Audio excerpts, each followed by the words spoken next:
এবার যাদবপুরের আপডেটের দিকে নজর রাখবো। যাদবপুরে পড়ুয়ার অসুস্থতায় রহস্য, ল্যাপটপ চুরির অভিযোগ, পড়ুয়াকে মারধর, হস্টেলে ছাত্রকে মারধরের অভিযোগ, অন্য পড়ুয়াদের বেসরকারি হাসপাতালে ভর্তি অসুস্থ পড়ুয়া আর মারধরের অভিযোগ অস্বীকার বিশ্ববিদ্যালয় কর্তৃপক্ষের। সরাসরি চলে যাব, অমিত সরকার রয়েছে আমার সঙ্গে, অমিতের সঙ্গে কথা বলবো।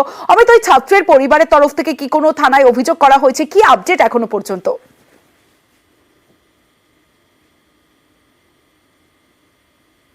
এবং তার পরিবারের তরফে থানাতে কোনো অভিযোগ কিন্তু করা হয়নি। এমনকি বিশ্ববিদ্যালয় কর্তৃপক্ষ এবং যাদবপুর থানার পুলিশ হাসপাতালে গিয়ে আজকে বিকেলে ওই পড়ুয়ার সঙ্গে কথা বলেছেন। বিশ্ববিদ্যালয় কর্তৃপক্ষ যেটা দাবি করছে যে ওই পড়ুয়ার তরফে কোনো রকম তাকে হেনস্থা করা, তাকে মারধর করা, এমন কোনো অভিযোগ কিন্তু করা হয়নি। তবে যাদবপুর বিশ্ববিদ্যালয়ের পড়ুয়াদের একাংশ যেটা অভিযোগ করছেন যে মেইন হোস্টেলে একটি ল্যাপটপ চুরি ঘটনা ঘটে এবং এই পড়ুয়াকে মানসিকভাবে হেনস্থা করা হয়েছে, এমনটা কিন্তু একটা পড়ুয়াদের একাংশ কিন্তু অভিযোগ করছেন। অন্যদিকে গতকাল সন্ধ্যেবেলা 7:30 পৌনে 8টা নাগাদ যাদবপুর বিশ্ববিদ্যালয়ের মেডিকেল সুপার তিনি ডিন অফ স্টুডেন্টদের কাছ থেকে কিন্তু ফোন পান এবং জানতে পারেন যে মেইন হস্টেলে একজন পড়ুয়া অসুস্থ হয়ে পড়েছেন।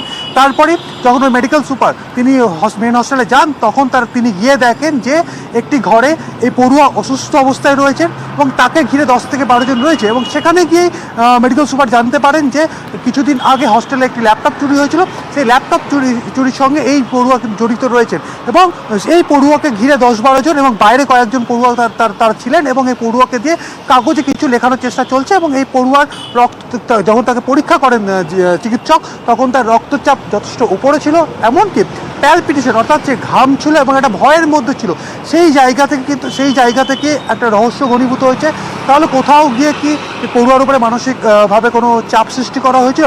পুরো বিষয়গুলো কিন্তু বিশ্ববিদ্যালয় কর্তৃপক্ষ পরবর্তী সময়ে দেখবেন। কারণ যখন ওই পড়ুয়াকে মেডিকেল সুপার প্রাথমিক চিকিৎসা করার পরে যখন তাকে হাসপাতালে রেফার করছেন বা হাসপাতালে নিয়ে যাওয়ার জন্য অ্যাম্বুলেন্স ডাকা হচ্ছে, তখন অ্যাম্বুলেন্স আটকানোর কিন্তু অভিযোগ উঠছে কয়েকজন পড়ুয়ার বিরুদ্ধে।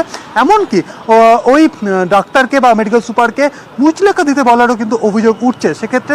সেক্ষেত্রে ওই মেডিকেল সুপার তিনি কার্যত স্পষ্ট করে দেন পড়ুয়াদের কাছে, যারা তাদেরকে বাধা দিচ্ছেন, যে তিনি ডাক্তার হিসেবে কখনোই মুচলেখা দিতে বাধ্য নন এবং যেহেতু একজন পড়ুয়া অসুস্থ, সেক্ষেত্রে তাকে হাসপাতালে নিয়ে যাওয়ার জন্য তিনি এখানে এসেছেন এবং তাকে হাসপাতালে পাঠানো হয়। সেক্ষেত্রে পরিবারের তরফে বা ওই পড়ুয়ার তরফে কিন্তু কোনো রকমভাবে লিখিত অভিযোগ কিন্তু পুলিশের করা হয়নি। বেশ অমিত, নিয়ে যাচ্ছেন তারা এটা লিখিত দিয়ে যান যে সম্পূর্ণ দায়িত্বে আমরা নিয়ে যাচ্ছি, এ যদি বাইরে গিয়ে কিছু করে সেটা আমাদের হোস্টেলের দায়িত্ব নয়।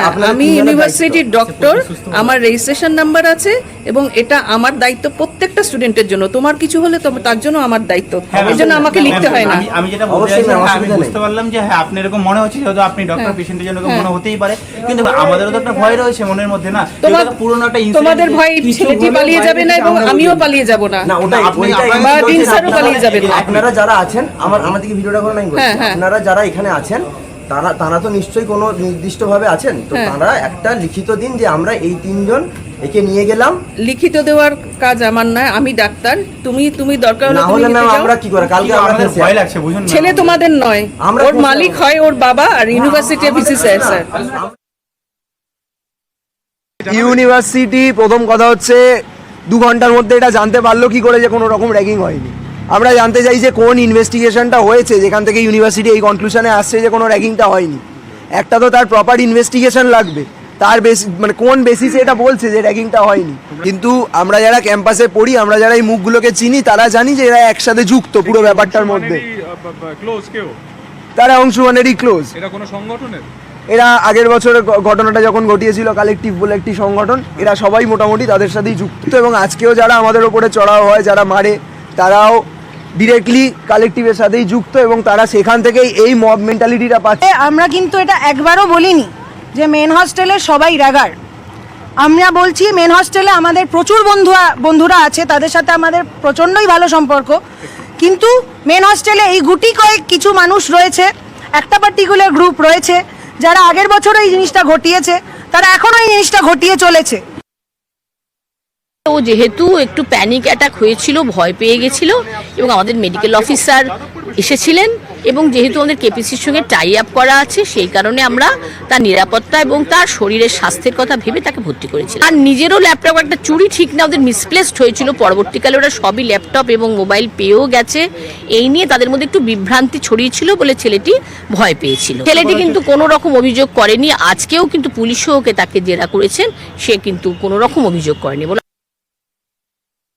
হেনস্থা আদৌ করেছে কিনা এটা আমি জানি না, কিন্তু আমি কিন্তু এরকম কিছু খবর পাইনি বা আমি এরকম কোনো পরিবেশ দেখিনি। ওরা কিন্তু খুব শান্ত মাথায় একটা চিঠি লেখাচ্ছিল।